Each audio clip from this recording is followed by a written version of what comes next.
Paano na ako? Paano na kami ng anak mo? Bakit? Bakit iniwan mo ako? Kailangan mo magpakatatag, Loida.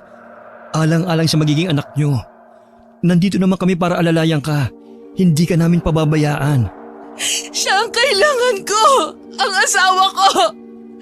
Bakit?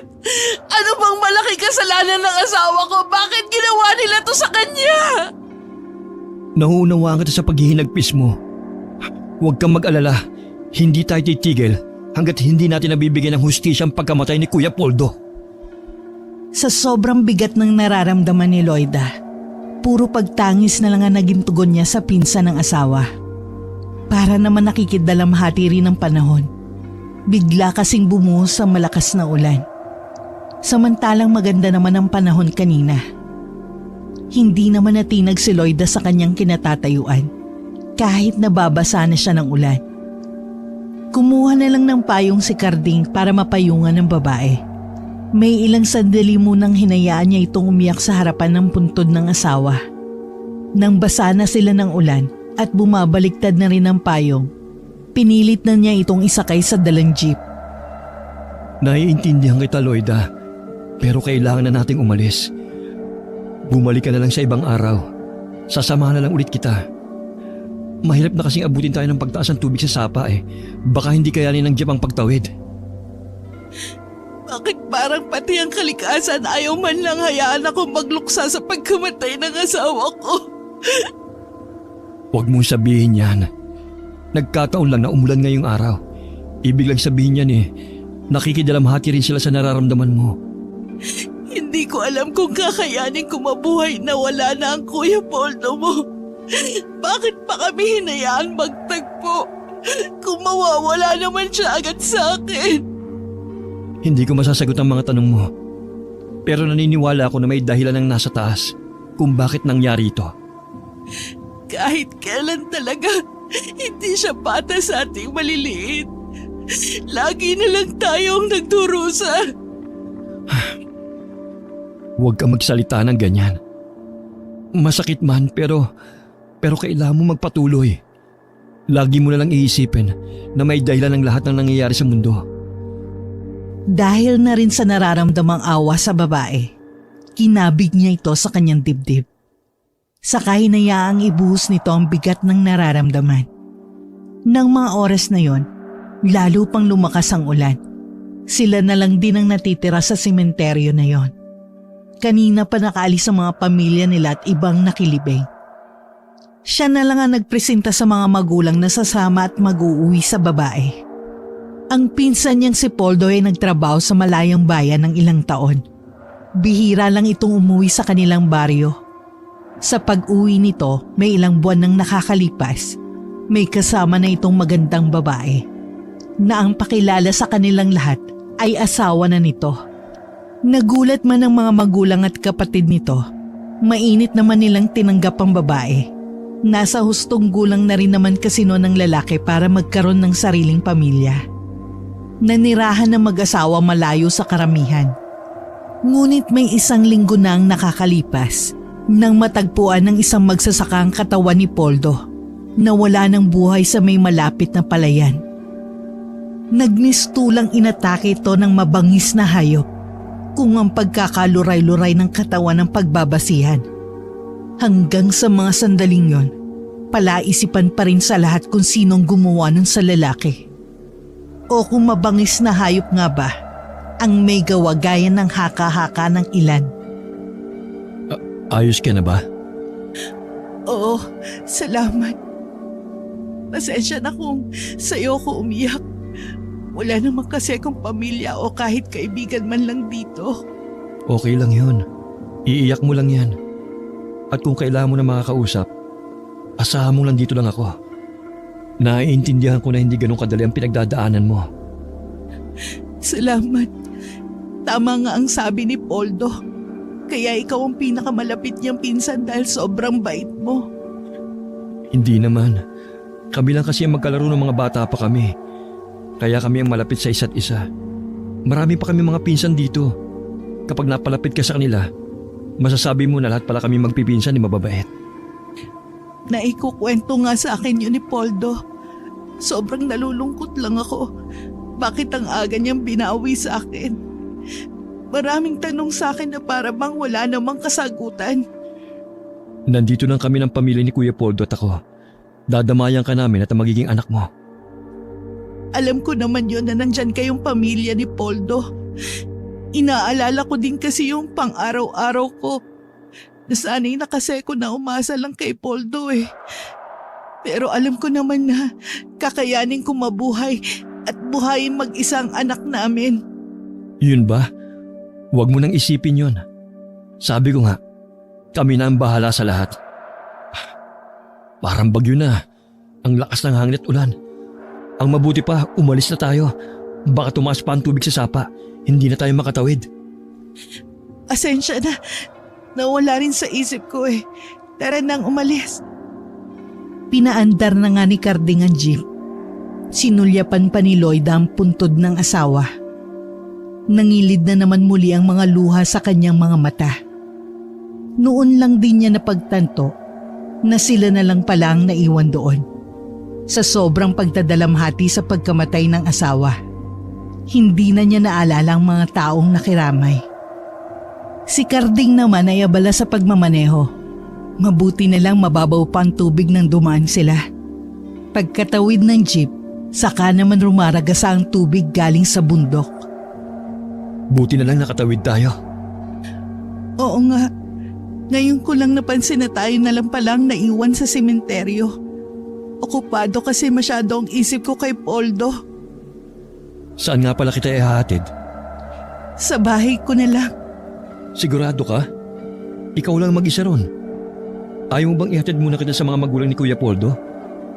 Doon ka kaya muna. Hindi na. Okay lang naman ako kahit mag-isa lang ako sa bahay namin. Mas gusto ko nga yun kasi pakiramdam ko. Kasama ko pa rin si Poldo. Ayaw mo ba sa amin? Mas di hamak na mas malapit ang sa amin. Hindi na talaga. Salamat na lang. Ayoko din kasi makaabala. Baka kasi nahihiya ka lang eh.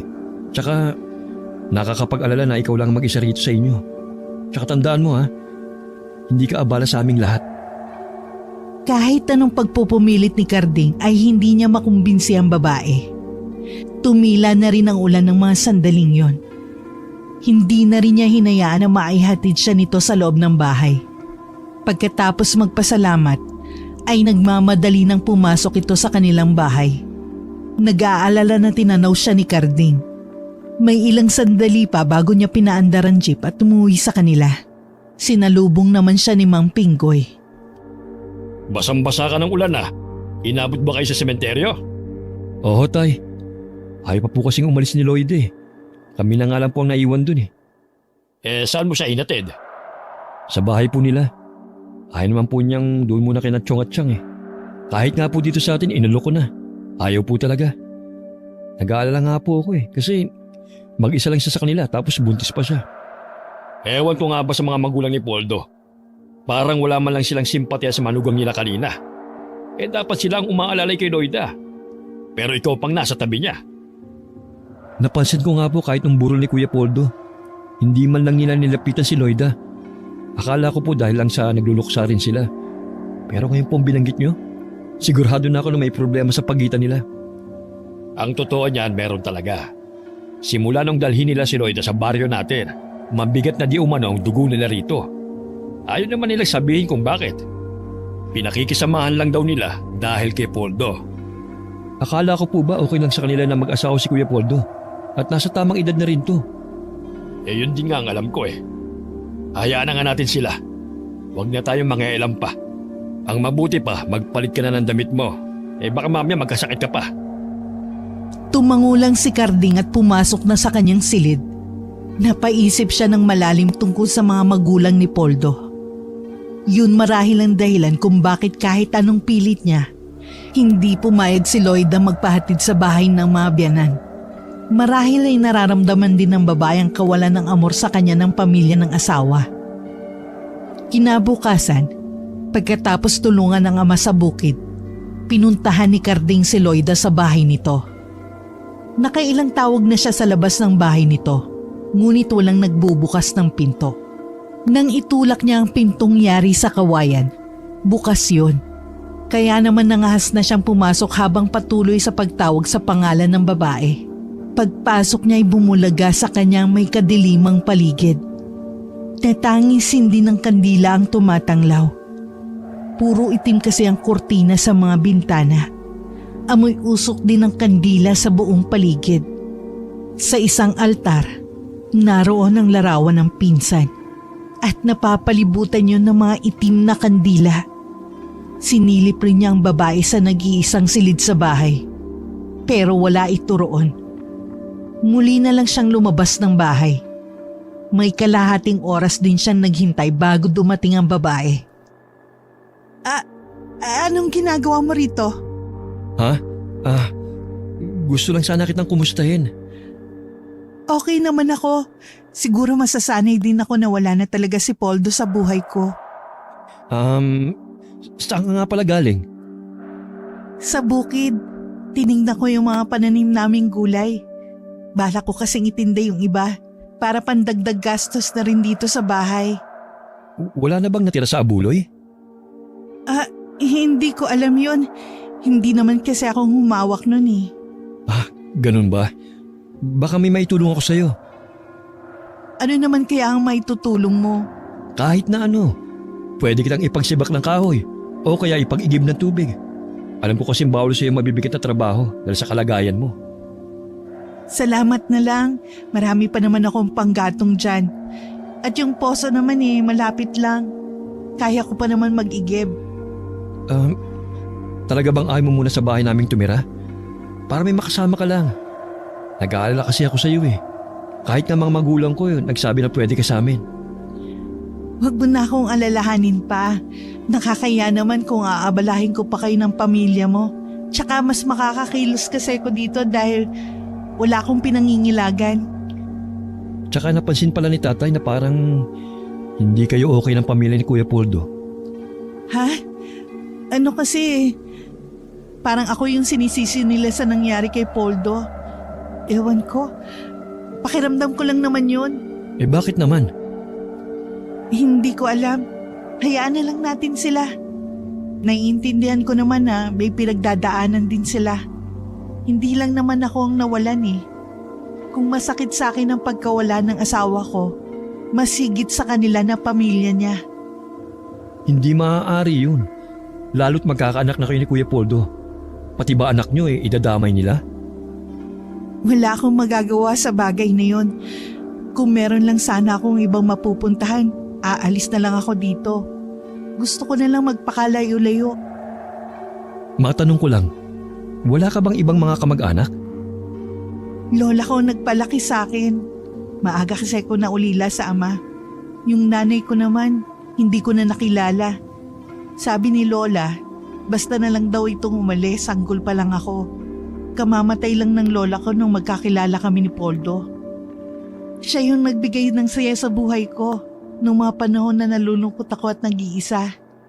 Tapos, babawiin din naman pala siya agad sa akin. Huwag mong isiping nag-iisa ka. Nandito lang ako para sa'yo. Ang ibig kong sabihin, nandito lang kami ng pamilya ko. Maraming salamat. Naaalala ko sa'yo si Poldo. Parehong-pareho kasi kayo eh. Mabait at maalalahanin. Nasa lahi yata talaga namin ang pagiging mabait at maalalahanin. Hindi lang yun pagiging gwapo na rin. Siguro nga. Pasensya ka na kung nagagawa ko pa magbiro. Alam ko naman na hindi pa dapat at kamamatay lang ni Kuya Poldo. Okay lang. Wala rin naman tayong magagawa pa. Ay, pasensya na. Hindi man lang kita naalok ng kahit na ano. Gusto mo ba magkape? Hindi na.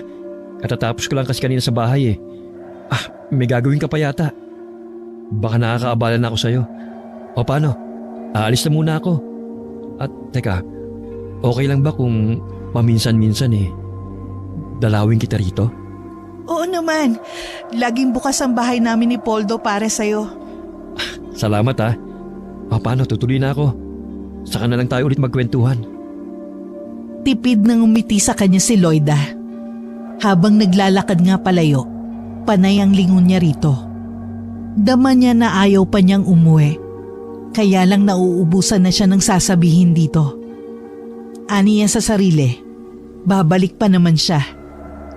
Pagdating sa kanila, naabutan niya ang Chong Narsing niya, ang ama ni Poldo. Nagmano siya rito at maya-maya ay nagpaalam na rin ito na uuwi na. Ano pong sadya ni Chong? Nagkwentuhan lang. Napag-usapan namin yung tungkol sa nangyari sa pinsan mo. Hindi raw kasi sila naniniwala sa lumalabas sa investigasyon ng mga rebelde may gawa nun sa kanilang anak. Kung hindi po ang grupong yun, sino po kayang gumawa nun kay Kuya Poldo? Sobrang brutal naman po. Hindi ko nga po magawang tignan ang bangkay niya eh. Mabuti pa nga si Lloyd eh. Nagawa niyang kilalanin ang bangkay ng asawa. Mas malakas pa nga ang loob niya kaysa sa akin eh. May palagay silang baka raw aswang ang may gawa nun kay Poldo. Ho? Sinabi po yun ni Chong? Yun ang palagay nila. Ilang araw bago matagpuan ang wala ng buhay na katawan ni Poldo, balisa raw ito. Nang tanungin ng ama, ang sagot lang daw nito mabuti nang walang alam ang pamilya para na rin sa kaligtasan nila. Kitang-kita raw niya ang matinding takot sa mga mata ng anak. Bakit naman po ganun yung trato nila kay Lloyda? Ano naman ang kinalaman niya sa pagkamatay ng anak nila? Siguro na dami na lang si Lloyda. Ewan ko ba sa Chong mo? Ang gulo rin magkwento Basta sabi niya, gusto na raw hiwalay ni Poldo si Lloyda noon pa. Nagsisisi raw ito na dinala rito ang asawa. Parang imposible naman po yata yung sinasabi ni Chong. Saksi po ako sa matatamis na pagmamahalan ng dalawa. Kulang na nga lang langgambin yung dalawa kapag magkasama. Tsaka magkakaanak na sila.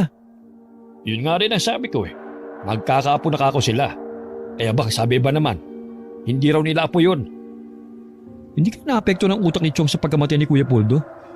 Alam naman kasi natin na sa 5 magkakapatid, si Kuya ang paborito ni Chong.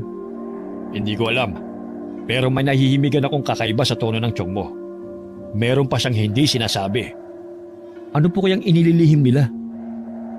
Ay nako, malakas ang kutob ko na may alam siya kung sinong pumatay sa pinsan mo. Aswang man o tao, malamang kilala nila. Dapat siguro balango si Lloyda. Wala kang babanggitin sa babaeng yon. Alalahanin mo, hindi pa natin siya lubusang kilala. Huwag mong ibusan tiwala mo sa kanya. Kailan lang siya dinala rito ng pinsan mo? Bakit po? Huwag niyong sabihin na pati kayo nag-iisip ng hindi maganda kay Lloyda. Hindi naman sa ganon. Kaya lang, kapag sinabi mo sa kanya, baka mabanggit mo rin ang mga sinabi ng Chong mo. Para na rin tayong gumatong niyan Hayaan mo lang siyang walang alam. Ang naiipit po sa sitwasyon ay si Lloyda. Hawa-hawa naman po sila ng magiging anak niya. Nasa tiyan pa lang ng ina Pinagkakaitan na ng pagmamahal ng pamilya ng tatay niya. Malay mo, kapag lumabas ang bata, lumambot ang puso ng Chong mo. Sana nga po. May iba nga lang po pala ako. Okay lang po ba na paminsan-minsan puntahan ko si Lloyda? Nagpapaalam ka pa sa lagay na yan? Galing ka na nga sa kanya kanina? Gusto ko lang naman po siyang kumustahin Hindi naman kita pinagbabawalan na magkagusto sa babae. Pero sana pumili ka naman. Huwag sa asawa ng pinsan mo. Si tatay naman, kung ano-anong iniisip. Parang nag-aalala lang ako doon sa tao Alam niyo naman na mag-isa lang yung tao sa buhay Alam mo, tatay mo ako, kaya kilala kita. Akala mo ba hindi ko napapansin ang kakaibang titig mo kay Lloyda? Kahit noong pang nabubuhay si Poldo. Nagaganda lang po ako sa kanya, yun lang po yun. Walang mali siya yun sa akin. Kakaiba naman talaga ang ganda niya kumpara sa mga kadalagahan dito sa atin. Baka ang paghanga na nararamdaman mo kung saan mapunta. Ngayon pa lang sinasabi ko na sa'yo na pigilan mo na habang maaga pa. Hindi po manghiherang iniisip nyo. Malaki po ang respeto kay Kuya Poldo. Kahit wala na po siya, hindi ko siya magagawang ahasin. Mabuti na yung malinaw. Iba kasi kapag puso ng pinairal, handang hamakin ang lahat, masunod lang ang nais nito. Si tatay, naging makata pa. O bakit? Totoo naman Huwag mo akong tawanan dyan. Oo nga pala. Bakit ba ako natatawa kamamatay lang ni Kuya Poldo? Sana naman, mabigyan na ng hustisya sa lalong madaling panahon ang nangyari sa kanya. Yan ang hiling ng lahat. Lalo na ng pamilya niya. Natulala ka na dyan. Wala lang po, Tay. Kakauwi mo lang eh. Parang nandun na naman sa baba niyo ng isip mo. Tara na nga sa loob. Naiiling naman si Carding na sumunod sa ama na pumasok sa loob ng bahay. Hanggang sa pagtulog ay labis na binabagabag ang binata. Kahit itanggi man niya ng paulit-ulit, batid niya na tama ang kanyang ama. May pagtingin nga siya kay Loida. Kaya kahit noon, hindi niya ito matawag ng ate. Pilit niyang iwinaksi sa isip ang nararamdaman. Nakukonsensya rin siya dahil alam niyang nagkakasala na agad siya sa kanyang pinsan. Biling baliktad siya sa higaan hanggang kusa na lang siyang iginupo ng antok. Kinabukasan, maaga siyang namasada ng jeep. Dati ang kanyang ama ang namamasada sa naipundar nilang jeep. Pero simula nang lumabo ang mga mata nito, ay siya na ang nagpatuloy sa pamamasada. Mas ginusto na rin niya yon kaysa humanap pa ng trabaho na may amo. At least yon, siya ang amo at hawak pa niya ang oras niya. Nang araw na yon, sinadya niyang magpagabi ng pag-uwi. Gusto niya kasing hindi magkaroon ng dahilan para mapuntahan na naman si Loida. Matapos maiparada ng maayos ang jeep sa tapat ng bahay nila, bumaba na siya at pumasok sa loob ng bahay. Nagmano siya sa mga magulang at ipinagtimpla naman siya ng kape ng kanyang ina. Ginabi ka yata anak. Madami po kasing pasahero ngayon eh. Nanghihinayang naman po ako kung uwi kagad ako. Sayang din eh. Sa bagay nga. Pero sa susunod huwag naman masyadong gabing-gabi na. Nag-aalala kami ng nanay mo sa iyo eh. Alam mong delikado ng panahon ngayon. Kung hindi sa masasamang loob, baka sa nila lang ng dilim ka mapahamak. Huwag po kayo mag-isip ng ganyan. Lagi po ako nagdadasal sa may kapal. Kaya alam ko pong hindi niya ako pababayaan kapag nasa labas po ako ng bahay natin. Salamat naman at talagang malakas ang pananampalataya mo. Pero mas maigi na rin yung nag-iingat ka. Opo, Tay. Mas aagahan ko na po ang uwi bukas. Teka, kumain ka na muna. Baka gutom ka na. Mamaya na po. Huubusin ko lang po itong kapeng tinimpla ni nanay. Kumain na po ba kayo? Oo, gutom na daw kasi ang mga kapatid mo eh. O sige, maiwan na kita dyan ha. Ikaw na munang bahala magsara ng mga bintana at pinto. Opo, Tay. Ako na pong bahala rito. Magpahinga na po kayo. Dahil sa maghapong pamamasada, tamilmil na kumain si Carding. Hinihila na rin kasi siya ng matinding antok. Dahil puyat din nung nagdaang gabi. Pagkalapat pa lang ng likod sa katring hinihigaan, maya-maya lang ay nakatulog na ang binata. Kinabukasan, maaga muling nagising si Carding para mamasada. Palabas na siya ng baryo nila nang madaanan niya si Loida. Hinintuan niya ang babae at pinaupo niya sa harap ng jeep. Loida, saan ka pupunta? Sa bayan lang, may kailangan lang akong bilhin. Kumusta ka na nga pala? Okay lang. Ikaw, kumusta ka na rin? Mukhang abala ka na ulit ah. Ayos lang din. Gabi na kasi ako nakauwi kahapon kaya hindi na kita napuntahan. Hindi mo naman kailangan magpaliwanag eh. Hindi mo obligasyon na lagi akong puntahan sa bahay para alamin kung maayos ba ako doon. Gusto ko lang naman masiguro na maayos ang lagay mo sa bahay nyo. Ano na lang sasabihin ni Kuya Poldo? Keso wala na siya, pinabayaan na kita? Gaya din ng sinasabi ko sa'yo, hindi mo ko obligasyon.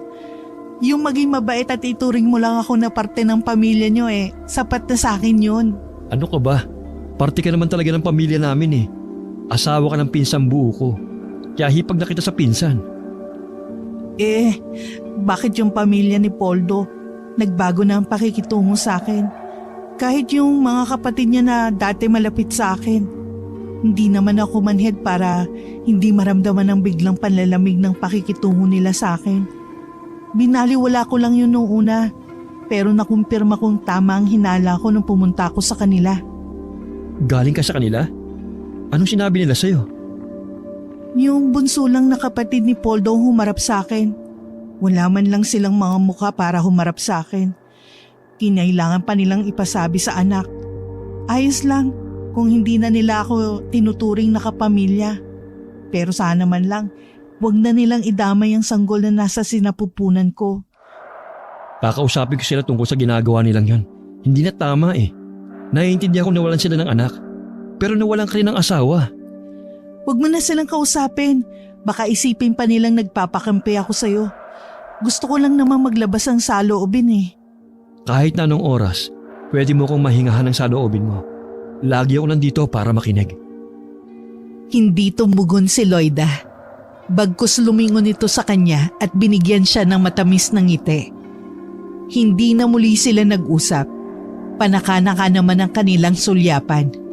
Hanggang maibaba ng binatang babae sa pupuntahan nito. Siya naman ay tumuloy na sa pamamasada ng jeep. Kahit nakakapagod ang maghapon kay Carding, hindi niya yun masyadong ininda. Hindi rin mawala-wala sa kanyang isipan ang mukha na magandang byuda ng kanyang pinsan. Kaya ng araw na yon, maaga siyang umuwi para makadaan pa sa bahay ni Loida. Bumili na rin siya ng mga pasalubong para rito. Nagulat naman si Loida na mapagbuksan siya ng pinto. "Oh, Carding, anong ginagawa mo rito? Tapos ka na bang mamasada ng jeep?" Oo. Inagahan ko lang ang uwi ko. Ayaw na kasi ni tatay na magpapagabi ako sa daan eh. Tuloy ka muna. Pasensya ka na sa bahay ko medyo makalat. Tamad kasi akong magkikilos eh. Ewan ko, ganito yata ang buntis. Gusto lagi lang nakahilata. Oo, ganun nga talaga. Ganyan yung ate ko sa panganay niya eh. Siya nga pala, para sa'yo. Prutas at tinapay. Nag-abala ka pa talaga. Teka, ipagtitimpla kita ng kape. May natira pa dito si Poldo eh. Siya lang kasi mahilig magkape noon. Huwag ka na mag-abala pa. Busog pa naman ako eh. Bago umuwi, nagmerienda ako. Sigurado ka? Tubig? Baka nauuhaw ka. Okay lang talaga. Salamat na lang. Huwag mo sanang mamasamay ng tanong ko sa'yo ha. Bakit nga pala itim yung kurtina mo dito sa bahay? Ito ba ang paraan mo ng pagluluksa sa pagkawala ni Kuya Poldo? Hindi naman. Sadya lang na paborito ko yung kulay itim. Ganun ba? Hindi ka ba nadidiliman dito sa loob ng bahay mo? Hindi naman. Tsaka sanay na ako eh. Napatangu-tangu na lang si Carding habang iginagalang paningin sa buong kabahayan. Natuon pa ang pansin niya sa altar na may mga kandilang kulay itim. Binasag naman ni Lloyd ang sandaling katahimikan na namayani sa pagitan nila. Marami pa silang napagkwentuhan. Lihim ding natutuwa si Carding dahil nakakangiti na ang babae. Hindi katulad noon na puro iyak lang ito. Nagkaroon na rin ng ningning ang mga mata nito na dati puno ng pagdadalamhati. Hindi na tuloy na malaya ni Carding na malapit ng dumilim. Pasensya ka na. Nakalimutan ko. Meron palang inuutos sa akin si tatay. Ganun ba? Hindi ba pwedeng iutos na lang sa iba mong kapatid? Nako, alam mo naman yung iba kong mga kapatid eh. Mga mahiyain yun. Takot humarap sa mga tao. Meron kasing pinasisingil si tatay sa kumpare niya eh. Sabi ko pagkagaling ko rito, tsaka ako dadaan sa kumpare niya. O sige, baka mamaya maabala na kita ng husto. Babalik na lang ako bukas kapag maaga akong nakauwi galing sa pamamasada. O sige, aasahan ko yan Salamat ulit sa pasalubong mo. Masayang umalis si Carding sa bahay nito. Makailang beses siyang lumingon dito habang naglalakad palayo. Hindi pa rin maalis ang ngiti ng binata nang biglang may naalala. Bigla siyang humarap pabalik sa bahay ng babae. Malayo pa lang ay natanaw niya ang pinsang si Nena na kapatid na bunso ni Poldo. Nasa huling taon sa high school ang dalagita. May dala itong malaking itim na bag. Pinagbuksan naman ito ni Lloyda ng pinto at pinapasok pa sa loob. Napahinto naman si Carding sa paglalakad.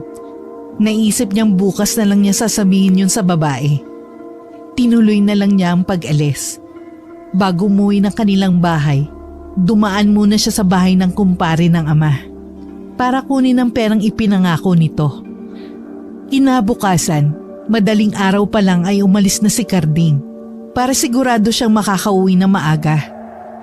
Nang araw na yon, naging balisa si Carding sa hindi niya malamang dahilan.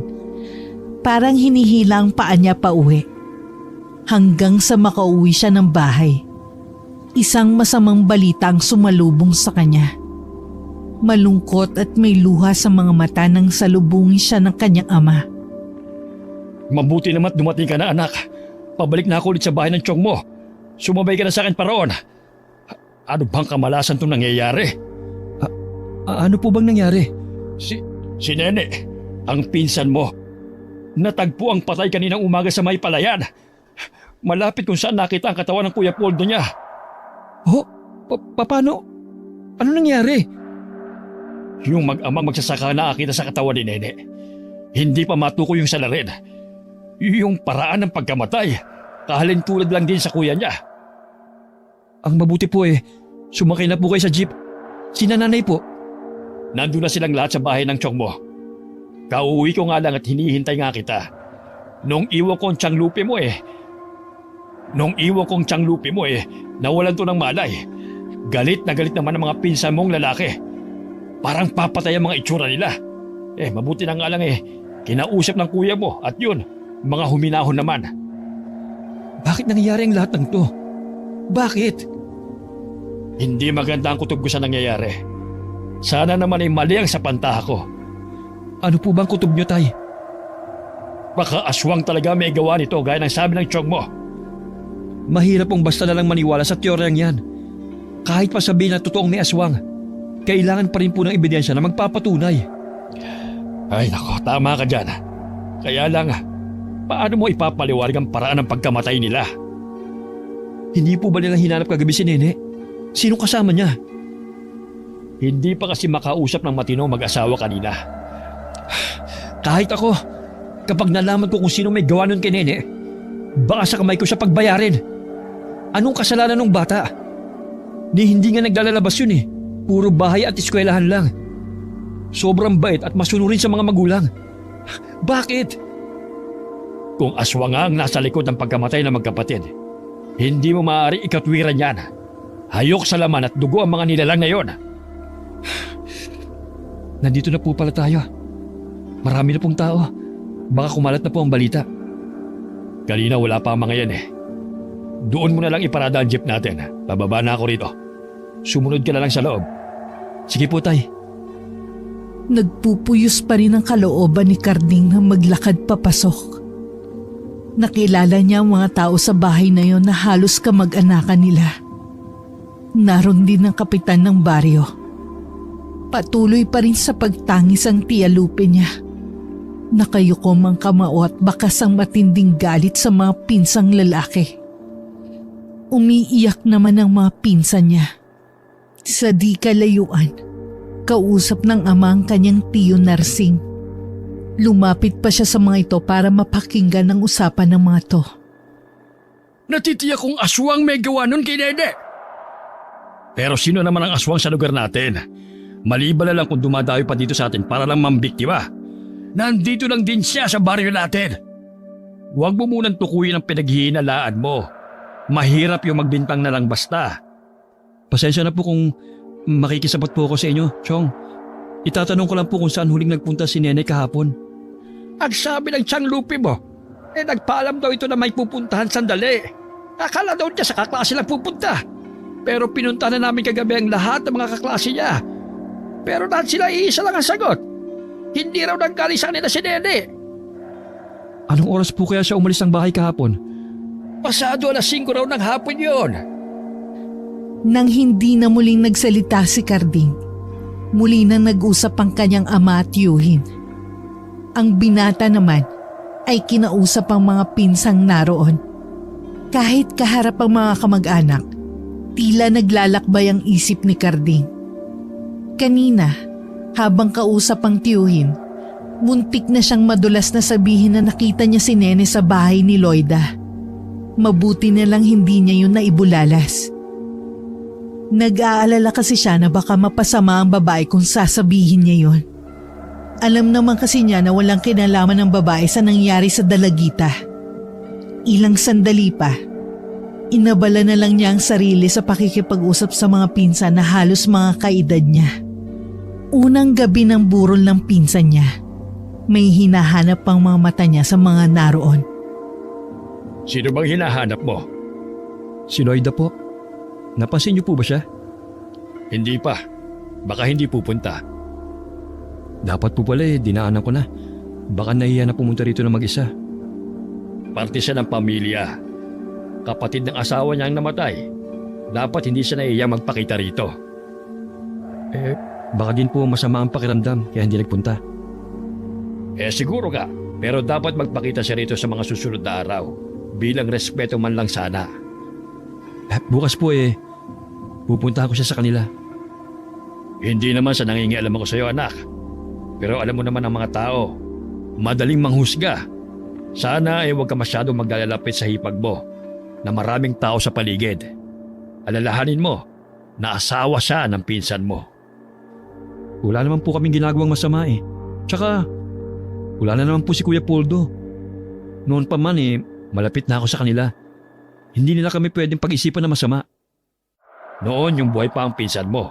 Ngayon kasi, hindi na maganda na makita kayo ng mga tao na magkasama. Tay naman, pati ba kayo binibigyan nyo ng malisyo yung pag-alalay ko kay Loida? Hindi naman sa ganon, anak. Gusto lang kitang iiwas sa mga mata ng mga tao mapanghusga. Hindi ko naman sinasabi na iwasan mo siya at huwag mo nang tulungan. Pero sana, kapag maraming tao, huwag ka masyadong maglalapit sa byuda ng pinsan mo. Opo, susundin ko po yung sinasabi nyo. Para di naman sa yung sinasabi ko. Hindi na nakasagot pa ang binata nang may lumapit na kaibigan sa kanyang ama. Nag-usap na ang mga ito. Samantalang siya ay pumunta sa kusina ng bahay para kumuha ng mga kape na ipinamimigay sa mga nakikilamay. Hanggang umagay naroon ang buong pamilya ni Carding. Pagkatapos ng almusal ay nagpaalam siya sandali na uuwi muna ng bahay. Pero ang totoo niyan, sa bahay ni Loida ang kanyang tungo. Pupungas-pungas pa ang babae nang mapagbuksan siya ng pinto. Nakabestidang bulaklaki ng babae at wala pang suklay ang buhok. Sa simpleng ayos na yun ng babae, hindi pa rin maiwasang humanga sa taglay nitong gandang binata. Pasensya na, naistorbo yata kita. Hindi naman. Pasok ka muna. Bakit ang aga mong pumasyal? Hinihintay kita kahapon pero hindi ka dumating. Hindi talaga ako makakapunta rito. Nandun ako sa bahay ni Chong Bakit nga pala hindi ka nagpunta kahapon? Bakit naman kailangan akong pumunta sa kanila? Huwag mong sabihin na hindi mo pa alam yung nangyari kay Nene. Iyon ba? Siyempre alam. Ibig ko lang sabihin hindi naman ako kailangan doon. Napansin mo naman na hindi ako tinuturing na parte ng pamilya nila. Kahit na, sana man lang isinantabi mo muna yung nararamdaman mo bilang respeto. Pamilya pa rin sila ni Kuya Poldo. O sige, pupunta na lang ako doon. May itatanong nga pala ako. Anong ginagawa rito ni Nene kahapon? Ha? Si Nene? Matagal ko na yung hindi nakikita. Ha? Sigurado ka ba? Oo naman. Bakit? Sino ba nagsabi sa'yo na nagpunta siya rito? Wala. Nabanggit kasi ng pamilya niya na nagpaalam na may pupuntahan sandali. Akala ko nanggaling dito. Sabi kasi ng mga kaibigan niya na hindi naman daw nagagawin si Nene sa kanila. Nakakaawa naman yung nangyari sa kanya, no? Parehong-pareho sila ng pagkamatay ng kuya niya. Paano mo nalaman na pareho sila ng pagkamatay ng kuya niya? Ha? Narinig ko lang kanina nung nagpunta ako sa tindahan.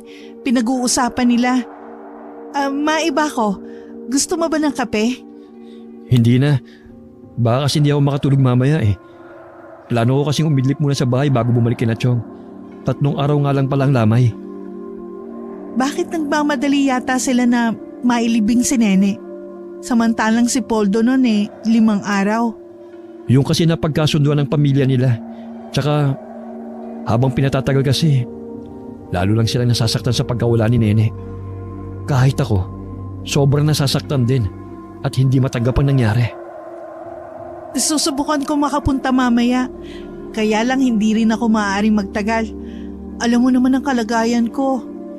Kahit sumaglit ka lang, maintindihan naman nila ang kalagayan mo Alam nilang hindi ka maaaring magpuyat.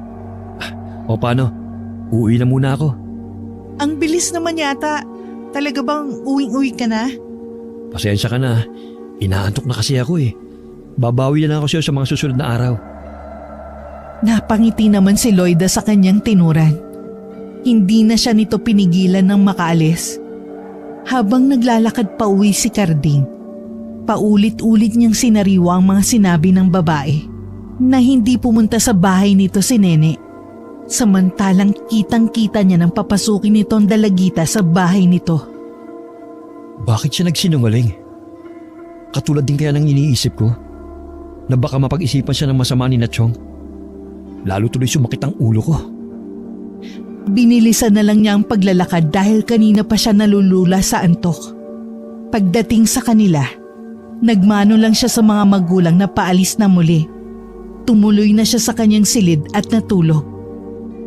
Hindi alam ni Carding kung gaano siya katagal nakatulog, pero nagising siyang naliligo sa sariling pawis. Napanaginipan niya kasi ang magkapatid na Poldo at Nene. Magkasama daw ang mga yon na tumatakbo sa may palayan. Tila may humahabol sa mga ito. Pakiramdam niya, nasa katawan siya ni Poldo. Nang lumingon siya para tingnan kung sino humahabol sa magkapatid, doon na siya nagising. Ano kaya ang ibig sabihin ng panaginip kong yon?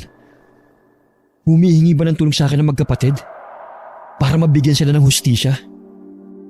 May ilang sandali rin na nasa ganong ayos ang binata, bago naligo at nag-ayos para bumalik sa burol ng pinsan. Pagdating sa bahay ng tiyuhin, agad niyang hinanap ang ama. Nakita naman niya itong palabas ng kusina. May dala itong kape, at nang makita siya, ay inabot yun sa kanya. Tay, nakita niyo ba si Loida na nagpunta rito? Hindi. Sabi ba sa'yo pupunta siya? Opo, dumaan kasi ako sa bahay niya kanina eh. Ni anino ng babaeng yon, hindi ko pa nakikita rito. Baka talagang wala siyang balak na magpakita rito. Kung ayaw niya, hayaan mo na lang. Huwag ka na lang mangialam pa. Sabi ko nga po sa kanya isang tabi niya munang nararamdaman niya. Kahit alang-alang kay Kuya Poldo. Wala tayong magagawa, anak, kung pride ang pinapairal ng babaeng yon. May ugali din palang tinatago. Baka po dala na rin ang pagbubuntis niya kaya siya ganun. Huwag mo nang idahilan ang pagbubuntis niya. Huwag na nga natin siya pag-usapan. Kumain ka muna sa kusina. At baka mamaya makalimutan mo na ang pagkain mo sa dami ng taong dumarating. Mamaya na lang po. Hindi pa naman po ako nagugutom eh. Tay, sino po yung lalaki na yun na nakasalamin? Ang tinutukoy mo ba yung kausap ng Chong Narsing mo? Oo, yun na nga po. Mukhang hindi taga rito sa baryo natin ha. Kilala sa tawag na Tata Aldo. Magaling na albularyo na nakatira sa kabilang bayan. Yung Chong Onad mo ang nakakakilala sa kanya at nagsama sa kanya rito. Ano pong gagawin niya rito? Sino pong may sakit? Hindi lang naman panggagamot ang kaya niyang gawin eh. Sa bahay na natin pag-usapan, huwag dito. Bakit parang may nililihim po kayo? Lihim talaga. Gusto kasi ng Chong Narsing mo, pamilya lang ang makakalam sa bagay na ito. Ayaw niyang may makalam na ibang tao. Sige po, sa bahay na lang po natin pag-usapan yan. Lalapitan ko na lang po yung mga bagong dating. Mga kaklase ko po yun ng high school ako eh. Tumango lang si Mang Pinggoy sa anak, bago ito tumalikod para lapitan ng mga bagong dating. Si Carding naman, naging abala sa mga sumunod na sandali. Kinaumagahan naman pagkatapos mag-almusal, umuwi na siya sa kanilang bahay. Balak sana niyang puntahan si Loida sa bahay nito, pero tila may pumipigil sa kanya. Minabuti niyang umuwi na lang ng kanilang bahay para makapagpahinga. Mamaya huling lamay na ng pinsan. Tiyak na maraming tao na pupunta sa burol nito. Kinahapunan, maagang gumayak si Carding para makabalik agad sa burol ng pinsan. Gaya ng inaasahan, dinagsa ng mga taong huling gabi ng lamay. Hindi mahulugan ng karayong malabas ang bahay sa dami ng mga tao. Nakitulong na rin si Carding sa pagbibigay ng kape, tubig at biskwit sa mga tao. Kinabukasan, naging madamdamin at bumuhos ang mga luha sa paghahatid nila sa huling hantungan ni Nene. Hindi lang pamilya at kamag-anak ang naroon, kundi mga guro, kaklase at mga kaibigan ng dalagita. Labis-labis ang kanilang hinagpi sa maagang pagpanaw ng dalagita. Kahit si Karding, kahit anong pigil niya para hindi maiyak, tumulo pa rin ang kanyang mga luha sa mga mata. Sa kabila ng nararamdaman, napansin pa rin niya si Tata Aldo. Nakatayo lang ito sa di kalayuan. Tila nagmamasid sa paligid. Isang araw pagkatapos ng libing, mabigat pa rin ang pakiramdam ni Karding na mamasada ng jeep. Pero pinilit pa rin niya para kahit papano ay makalimot sa sunod-sunod na dagok na nangyari sa pamilya nila. Sa di inaasahan na daanan niya si Loida, matamis itong ngumiti sa kanya. Sumakay ito sa harapan. Saan ang punta mo? Sa bayan lang. May kailangan kasi akong bilhin. Ganun ba? Ay, oo nga pala. Hindi ka na talaga pumunta sa lamay ni Nene. Pasensya ka na. Papunta na talaga ako noon nang biglang sumakit ang tiyan ko eh. Kaya hindi na ako tumuloy. Baka mamaya mapano pa kami ng magiging anak ko. Kumusta naman ang pakiramdam mo ngayon?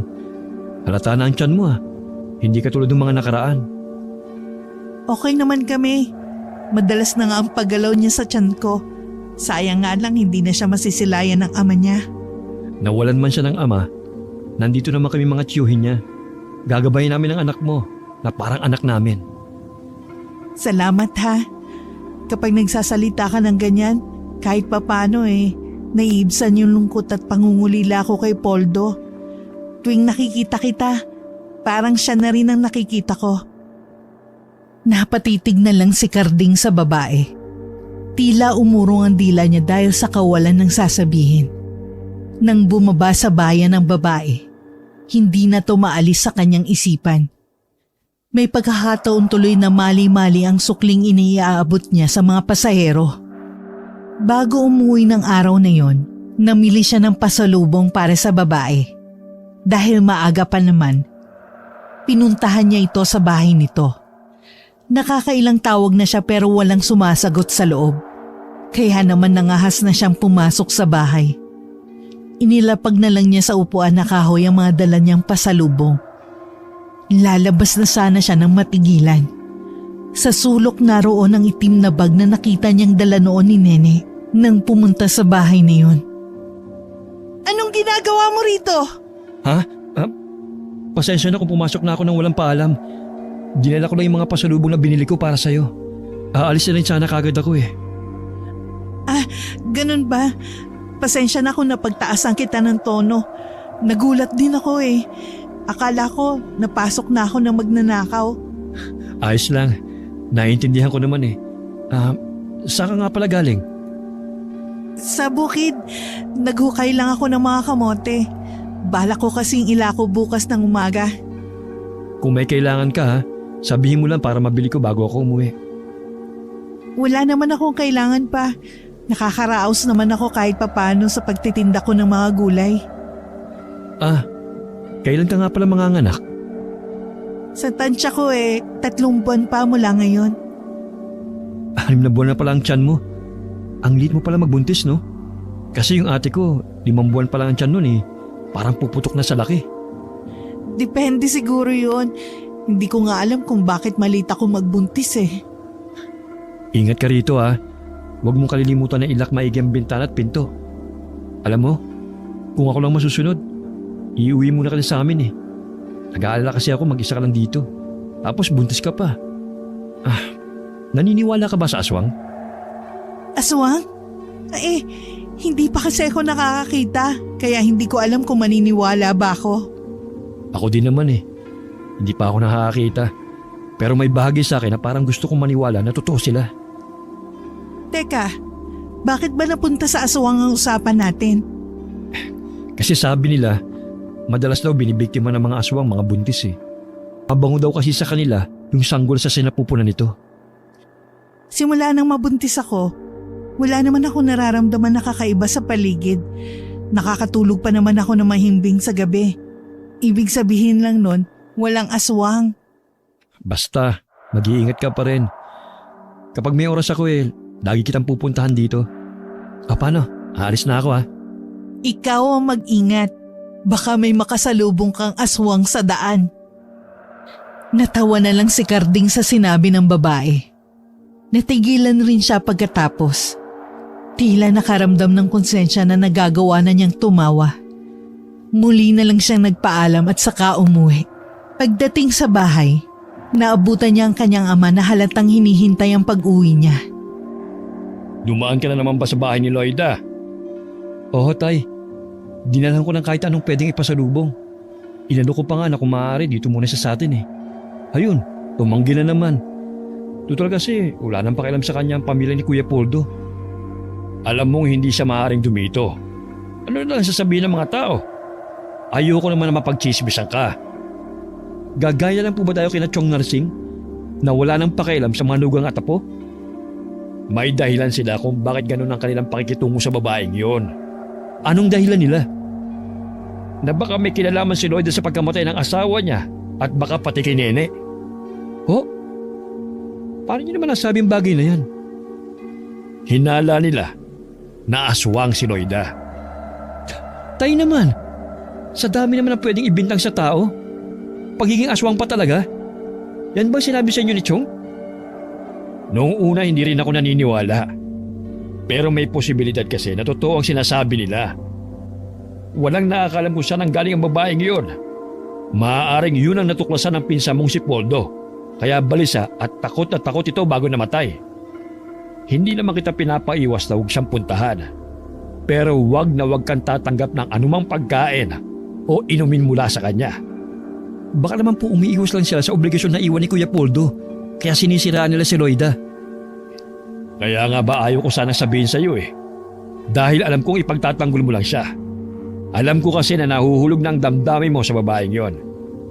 Pero hindi mo alam nasa likod ang magandang mukha niya. Ang hirap naman kasing paniwala ng mga sinasabi niyo eh. Ako madalas sa kasama ni Loida. Kaya ako na nagsasabi na mali ang binibintang niyo sa kanya. Nauunawaan naman kita eh. Pero sana wag madudulas ang dila mo sa babaeng yon. Baka ikapahamak pa ng tiyong mo at ng pamilya niya. Hindi niya dapat mahalata na pinaghihinalaan na siya. Alam ko naman po yun.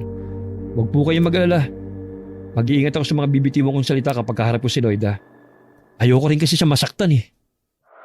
Tinapos na rin ni Mang Pinggoy ang kanilang pag-uusap.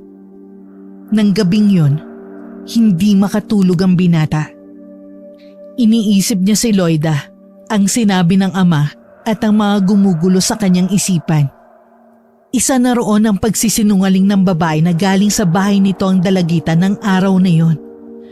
Naisip din niya na baka yun ang dahilan kung bakit napanaginipan niya magkapatid na tumatakbo na tila may humahabol sa mga to. Kinabukasan, kahit gusto pa sana niya magbabad sa higaan, maaga siyang nagtungo sa bahay ng magulang ng pinsan. Naabutan pa niyang nagsisibak ng kahoy ang tiyuhin. Bakit po kayong gumagawa niyan, Chong? Nasaan po si na kuya? Hayaan mo na ako, iho. Gusto ko rin itong ginagawa ko eh. Para kahit papano, nalilibang ako at nakakalimutan ko ang pinagdadaanan ng aming pamilya. Naintindihan ko po kayo. Masakit po sa atin. Lalo na sa inyo nangyari kay Nene. Tapos sa ganun pang parang tinapos ang salarin ng buhay niya. Ano nga pala sadya mo at ang aga mong pumunta rito? Tungkol po sana kay Loida, Chong. Ano na naman ang tungkol sa babaeng yon? Kasi po wala nag-aasikaso sa kanya. Mag-isa lang po siya sa bahay niya. Buntis pa po siya. Napansin ko simula nang mamatay si Kuya Poldo. Hindi niyo na siya tinuring na miyembro ng pamilya niyo. Hindi naman talaga. Siya ang dahilan ng pagkamatay ng dalawa kong anak. Paano niyo naman po nasabi yan? Alam ko na hindi ka maniniwala. Pero matagal ko na siyang pinaghihinalaan na may tinatago sa amin. Bago mamatay si Poldo noon, may gusto siyang sabihin. Pero hindi matuloy-tuloy noon. Anong una, hindi ko pinapansin. Baka ako nagkakagalit lang silang mag-asawa. Pero hindi ko sana binaliwalang napapansin ko sa kanya. Kahit si Nene noon, mabigat ang loob niya sa babaeng yun. Iba raw kasi ang pakiramdam niya rito. At kung inaakala mo na pinababayaan namin siya, ilang araw bago mamatay si Poldo, nagsabi ito na kapag may masamang nangyari sa kanya, huwag na huwag daw kaming lalapit kay Loida, ano man ang mangyari. Sinabi po yun ni Kuya Poldo sa inyo? Pero bakit? Anong dahilan niya? Ano pa nga ba? Maaring tama kami. Isang aswang na pangasawa ng pinsan mo. Kaya ikaw, mag-iingat ka sa babaeng yun. Mahirap po Chong na magbintang na walang ebidensya na magpapatunay. Paano po kung mali kayo? Kahit si Tata Aldo, kumbinsido na aswang ang may gawa nun sa magkapatid. Mailap nga lang talaga at mahirap mahuli sa akto ang babaeng yon. Kaya kita mo, hindi siya nagpakita sa buro ni Nene. Naramdaman niya siguro na naroon ang albularyo. Alam niyo pong buntis siya. Mahirap po sa kanya na pumunta pa. Yun po ang dahilan niya. Sa nakikita ko sa iyo, talagang kinakampihan mo ang babaeng yon. Mukhang nahulog ka na rin sa kanyang karisma. Hindi naman po, Chong. Kaya lang naaawa ako kay Loida. At buntis pa nga po. Apo niyo po ang sanggol na yun. Kahit po ba sa bata wala na kayong amor? Hindi ko apo ang batang yon. Kaya ikaw, kung ayaw mong matulad sa pinsan mo, layuan mo ang babaeng yon. Sa kabila ng mga sinabi at babala ng tiyuhin, patuloy pa rin sa pakikipagkita ang binata kay Loida. Katulad ng araw na yon, dinalhan niya ng prutas ang babae na labis nitong ikinatuwa. Salamat ha. Bihira lang ako makatikim ng mga prutas. Kailangan ko kasing tipirin ng perang pinagbilhan ng mga gulay para sa panganganak ko eh. Sino nga pala nakuha mong kumadrona na magpapaanak sa'yo? Wala pa nga akong nakakausap eh. Ang tiyahin sanang kumadrona ni Poldo kaso nahiya ako magsabi dahil may kasungitan. Ako na lang kakausap. Mabait naman yun eh. Basta tsetsempohan mo lang na magandang mood niya. Ganun pala ang teknik. Noon kasi, walang araw na hindi ko yun nakikita na nagsusungit eh. Maiba nga pala ako. May itatanong lang sana ako sa'yo eh. Ano yun? Tungkol kay Kuya Poldo. Wala ka bang napapansin na kakaiba sa kinikilos niya? Nung ilang araw bago siya namatay? Wala naman. Masaya pa nga kami noon eh. Kasi tuwang-tuwa siya nang malaman niyang magkakaanak na kami. Bakit? Bigla-bigla naman yatang nagtanong ka ng ganyan. Ayaw mo ba magkaroon ng linaw sa pagkamatay niya? Wala na tayong magagawa eh. Wala na siya. Gusto ko na lang magpatuloy sa buhay. Tama rin naman. Pero gusto pa rin naming malaman kung sino may gawa nun sa kanya. Baka ang pumatay sa kanya at kay Nene ay iisa lang. Iniba na lang ni Loida ang kanilang pinag-uusapan. Napansin ng binata na hindi ito komportable na balikan ang nangyari sa asawa. Hindi na lang ulit siya nagtanong pa. Pagka-uwi, lalong nadagdagan ng mga isipin niya. Lalo siyang naguluhan at para siyang naiipit sa isang sitwasyon. Gusto niyang maniwala sa pamilya ng pinsan, pero mas nananaig sa kanyang awa at damdamin para kay Loida. Nakukonsensya rin siya na hindi niya sinasabi sa pamilya na noong araw na yun ay nakita niya nang galing sa bahay ni Loida ang dalagita. Naroon kasi ang takot niyang madiin lalo ang babae. Sa dami ng gumugulo sa kanya, hindi na niya namalayang kanina pa siya pinagmamasdan ng mga magulang. Mukhang may mabigat kang problema. Sabi nga ng nanay mo kausapin kita. Nagugulan lang po kasi ako eh. Dahil na naman ba kay Loida? Oo, at meron pa po. Nakukonsensya po ako na hindi to sa inyo sinasabi. Ano naman yun? Meron ka bang hindi sinasabi sa amin? Nung araw na nawala si Nene, huli ko po siya nakita nung pinuntahan niya si Loida. Nakita ko na pinapasok pa siya sa bahay nito. Nang tanungin ko siya kung nanggaling doon si Nene, itinanggi niya na nagpunta ron. Naisip ko na baka natatakot lang siya na baka mapag-isipan siya ng hindi maganda. Diyos ko, kahit gano'n ang sinasabi ng tiyong mo dalangin ko pa rin na sana nagkakamali sila. Pero sa sinasabi mo, nagiging malinaw na ang lahat. Tay, huwag niyo munang sasabihin kina Chong. Baka wala lang yun. Hindi muna nga. Pero sa sinabi mong yan, ayoko nang pupunta ka pa ron. Hintayin na lang natin na bumalik si Tata Aldo. Siya na ang bahala sa babaeng yon. May paraan pa ito para malaman kung talagang aswang si Loida. Ano pong gagawin nila kay Loida? Hindi ko alam. Basta kinausap na siya ng tiyuhin mo. Noon ngang burol ng pinsan mo, hinihintay nila si Loida. Pero hindi nga nagpunta. Sabi ni Tata Aldo, sinubukan niyang puntahan ang bahay nito, pero hindi siya tumuloy. Parang ang bigat daw ng kanyang pakiramdam. Para daw bang may masamang mangyayari kapag umalis siya. Kaya binantayan na lamang niya ang pamilya ng tiyuhin mo. Lalo nang nandun ang pinsan mong si Alice na 7 buwang buntis. Sana naman mali kayong lahat. Hindi ganun si Loida. Basta sundin mo na lamang ako. Huwag na huwag kang pupunta sa bahay niya. Mabigat man sa kanyang kalooban, wala naman nagawa si Carding sa utos ng kanyang ama. Bukod sa malaki ang respeto niya rito, lagi rin itong nakabantay sa kanyang galaw. Lumipas ang mga araw na hindi nakakapunta ang binata sa bahay ni Loida. Ilang araw na rin siyang hindi makapagkatulog. Bukod sa laging laman ng isip niya si Loida, pakiramdam niya, laging may mga matang nakatingin sa kanya. Ba't nangangalumata ka ata? Huwag mong sabihin hindi ka makatulog dahil sa babaeng yon. Ano ba? Talaga bang nahulog ka na ng tuluyan sa asawa ng pinsan mo? Biyuda po siya ni Kuya Poldo. Wala naman po ako nakikitang masama kung magkakagusto man ako sa kanya. Nasisiraan ka na ba? Kahit biyuda na siya, naging asawa pa rin siya ng pinsan mo. Pangit sa mata ng mga tao na sasaluhin mong biyuda ng Kuya Poldo mo. Ano lang ang sasabihin nila? Ganun ka kadesperado? Kabinata mong tao, papatol ka sa babaeng biyuda dahil lang nahuhumali ka sa ganda niya? Hindi niyo naman ako naiintindihan eh. Ako pa bang ama mo hindi makakaintindi sa'yo? Nabubulag ka sa nararamdaman mo sa kanya. Ang mabuti pa, ipapatingin kita kay Tata Aldo. Ho? Wala naman po akong sakit eh. Hindi lang naman may mga sakit ang ginagamot niya eh. Ipapasuri lang kita. Baka kaya hindi ka makatulog dahil inaaswang ka na. Wala na rin nagawa ang pagtutol ng binata sa kagustuhan ng ama. Ipapatingin na siya sa manggagamot na si Tata Aldo. Maya-maya lang ay naroon na sa kanilang bahay ang albularyo na sinundo ng isa niyang kapatid. Wala naman po talaga akong sakit eh.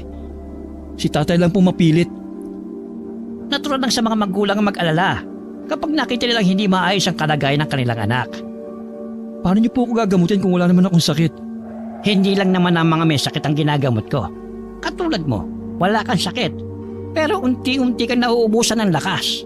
Unti-unti niyang hinihigaw pang enerhiya ng katawan mo. Ho? Ano pong ibig niyo sabihin? Hindi siya katulad ng iniisip mo. Dinadaya ka lang ng paningin mo. Isut mo ang kwintas na ito. Gawa ito sa isang matigas na puno. Aalisin ito ang mga bumabagabag sa'yo. Hindi maalis ang mga mata ni Carding sa kwintas na nasa leeg. Nang utusan siya ni Tata Aldo na mahiga, agad sumunod ang katawan niya kahit tila gustong tumutol ng isipan niya. Nakamulat lang siya ng mga mata at nakatitig sa kisame ng bahay nila. Nagsindi ng insenso si Tata Aldo. Nang maamoy ng binata ang usok nito, nakaramdam agad siya ng pagkaantok. Ang albularyo naman ay naupo sa harap niya at umusal ng isang orasyon na tanging ito lang ang nakakabatid kung para saan. Huminto lang si Tata Aldo nang tuluyan ng nahimbing ang binata. Makakapagpahinga na po siya at makakabawi na rin siya sa lakas na nawala sa kanya. Huwag niyo pong hahayaan na makalapit pa siya sa babaeng yon. Hindi na talaga. Hindi ko hahayaan na pati anak ko ay kukunin din niya. Mabuti na lang po ay naagapan natin siya. Binigyan ko po siya ng pangontra laban sa aswang na yon. Hindi na niya magagawang masaktan ng anak niyo. Maraming salamat po sa inyo. Mabuti na lang nakilala ka namin. Matagal ko na rin naman pong tinutugis ang babaeng yon. Marami na siyang nabiktima. Hindi siya titigil hanggat meron pa rin naaakit sa kanyang angking kagandahan. Hindi ba pwedeng puntahan mo na lang siya sa bahay niya? Hindi po ganun kadali. Malayo pa lamang po ako ay naamoy na niya ako. Ayoko pong makaisip na naman siyang tumakas. Mahirapan na naman ako kung saan ko siya hahanapin. Paanong gagawin natin? May nakahanda na pong pain sa kanya. Ang susunod niyang biktima. Siya po ang kailangan kong bantayan. May susunod pa siyang biktima? Sino naman yon? Kilala niyo po siya. Larawan kay Mang Pinggoy ang labis na pag-aalala ng mga oras na yon. Wala rin tigil ang pagdarasal niya habang binabantayan ng anak na si Karding. Maya-maya, gumalaw ang mga talukap ng mata nito at saka nagmulat ng mga mata. Napalingon nito sa ama at saka dahan-dahang bumangon. Nakatulog pala ako. Nasaan na si Tata Aldo? Umalis na siya. May kailangan pa kasi siyang gawin. Ang gana ng pakiramdam ko ngayon. Parang bumalik na rin yung lakas ko. Wala kang kamalay-malay eh. Inaaswang ka na pala ng babaeng yon. Inuubos na niya ang lakas mo nang hindi mo alam. Ano pong ibig niyo sabihin? Kumpirmado na aswang si Loida. Kaya huwag ka nang lalapit sa babaeng yon. Dahil sa katigasan ng ulo mo, muntik ka nang mapahamak. Ano pong gagawin ng albularyo na yung kay Loida? Huwag mo na silang pakialaman. Oh, saan ka pupunta? Pupuntahan ko lang po si Loida. Ano? Huwag kang umalis. Ang tigas talaga ng ulo mo. Naghahanap ka talaga ng ikapapahamak mo. Kaya ko po ang sarili ko. Huwag po kayong lalabas ng bahay. Huwag mo kong pagsabihan. Huwag ka rin lumabas ng bahay. Karding! Bumalik ka rito! Mapapahamak ka lang! Kahit anong pigil ni Mang Pinggoy, hindi pa rin niya napigilan ng binata na lumabas ng bahay. Napalabas naman ng silid ang asawa at ibang anak. Bakas rin sa mukha nila ang pag-aalala sa binata. Pupuntahan ko lang ang manggagamot sa bahay ni Nena Rasing. Magsarado kayo ng bahay. Yung mga sinabi ng manggagamot na pangontra, huwag niyong kalilimutan. Matapos itali sa bewang ang itak, ay pumanaog na rin si Mang Pinggoy. Sa ibang direksyon siya dumaan papunta sa bahay ng nakakatandang kapatid. Pero napahinto rin ng biglang nag-iba ang ihip ng hangin. Mahigpit na hinawakan ng matandang lalaking itak na nasa bewang nito. Samantala, hinihingal naman ang nakarating sa bahay ni Loida ang binata. Agad siyang kumatok kasabay ng pagtawag sa pangalan ng babae. Pero walang tugon mula rito sa loob. Umikot pa siya sa mismong bintana ng silid nito sa pag-aakalang mahimbing lang ang tulog nito. Pero wala pa ring sumasagot. Kaya naman, pinangahasan na lang niyang pasukin ang bahay nito. Sumalubong sa kanyang ilong ang napakasangsang na amoy na humalo na sa usok ng mga kandilang nakasindi. Napatakip pa siya ng kanyang ilong habang hinahanap ang amoy na yun. Bigla rin ang kabang naramdaman na baka may masamang nangyari sa babae, lalo't ilang araw na niyang hindi ito napupuntahan. Sa isang sulok, naroon ang malaking banga na imbakan ng tubig. Parang doon nagmumula ang masangsang na amoy. Kinuha niya ang isang kandila at inilawan ang loob ng banga. Ganun na lang ang takot na gumapang sa kanya nang makitang pira-piraso yun ng katawan ng tao. Hindi na rin niya napigilan ang pagbaliktad ng sikmura. Akmang lalabas na siya ng bahay nang mapansin ang itim na bag ni Nene. Kinuha niya yun at saka lumabas ng bahay. Paalis na sana siya nang makarinig ng mga kaluskos sa di kalayuan. Naghanap muna siya ng mapagtataguan. Sa likod ng mayayabong na damo ay doon siya nagsumiksik. Mula sa pinagtataguan, nakita niyang humahango si Loida habang hawak ang dugo ang balikat nito. Akmang lalabas siya para daluhan ito ng matigilan. Paparating kasi ang Chuin at si Tata Aldo. Sumuko ka na, Loida! Wala ka na rin mapupuntahan! Magbabayad ka sa ginawa mo sa mga anak ko! Hindi niyo ako mahuhuli! Hindi ako papayag! Isa kang halimaw! Hindi ka na dapat buhayin pa! Kaya mo bang makitang mamatay din? Ang batang nasa sinapupunan ko? Apo mo to, tanda! Anak namin ni Poldo! Wala akong apong aswang! Umangil naman ng malakas si Loida. Si Tata Aldo naman ay lumapit dito at may ipinakita na isang bagay na tila nagpatakot dito. Nagtakip pa ito ng mukha hanggang nagbagong itsura nito. Mula sa pagiging magandang babae, naging matandang babae ito. Puti ang mahabang buhok, kulubot ang balat, nanlalalim ng mga mata dala ng katandaan. Nung ginawa mo sa akin, bakit naging kulubot ang balat ko?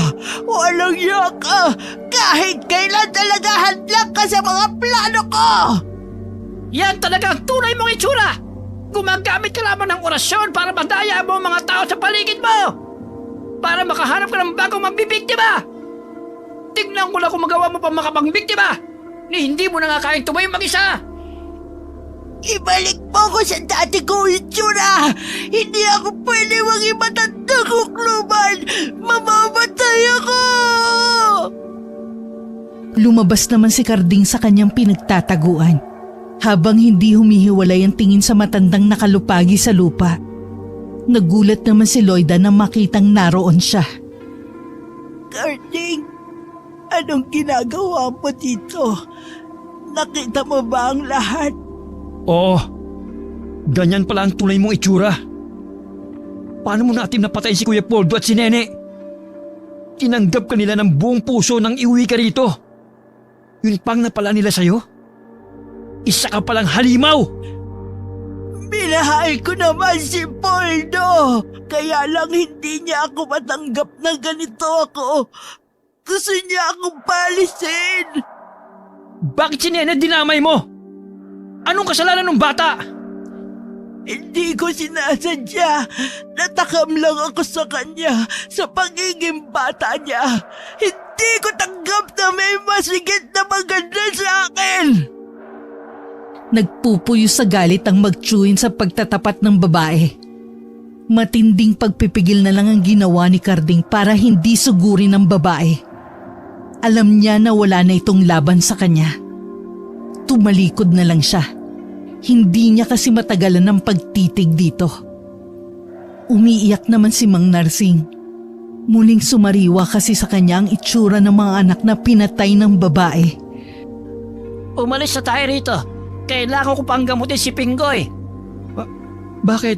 Ano nangyari sa tatay ko? Inatake siya ng babae niyan. Muntik na kaming mahuli ng dating. Dahil sa ibang direksyon dumaan ang ama mo. Siya ang susunod sana ng biktima niya. Dahil alam niyang hadlang ang ama mo sa plano niya sa'yo. Kumusta ng tatay ko? Hindi naman ganong kalalim ang sugat niya. Umalis na tayo rito. Kailangan kong puntahan ang itay. Huwag niyo akong iwan dito! Nagmamakawa ko sa inyo! Tulungan niyo ako!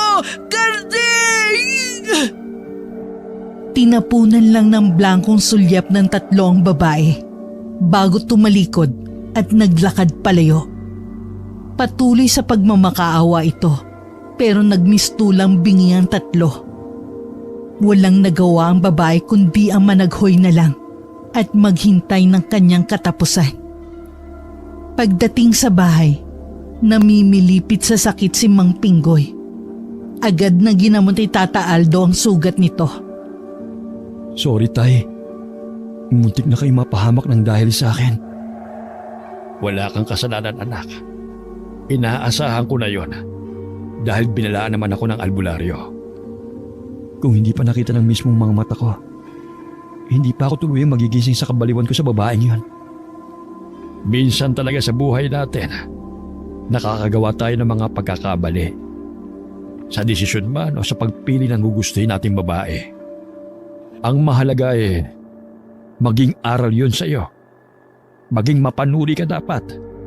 Huwag ka lang basta magpapadala sa ganda. Opo, tay. Tatandaan ko po yan. Matuloy na lumipas ang isang linggo. Bumalik na uli sa dati ang lahat maliban kay Carding, na hindi maiwasang malungkot dahil sa unang beses na pagkabigo sa pag-ibig. Kasalukuyan siyang nasa harapan ng puntod ng magkapatid. Noon lang niya nabatid na isa palang babala sa kanyang panaginip tungkol sa mga ito. Nagpapasalamat din siya na walang masamang nangyari sa kanya at sa buong pamilya niya. Simula ng gabing yun, hindi na ulit siya gumawi sa lugar kung saan nakatirik ang bahay ni Loida. Wala na rin siyang balita sa nangyari sa babae. Hindi na rin nila pinag-usapan ng tungkol dito at sa mga pangyayari. Ibinalik na rin niya ang itim na bag na dala noon ni Nene nang magpunta sa bahay ni Loida. Laman pala nun, mga baro-baruan at ilang gamit para sa sanggol. Hindi nila akalain ng pagmamalasakit ng dalagita ang siyang magiging mitya na maaga nitong kamatayan. Wakas. Poldo! Paano na ako? Paano na kami ng anak mo? Bakit?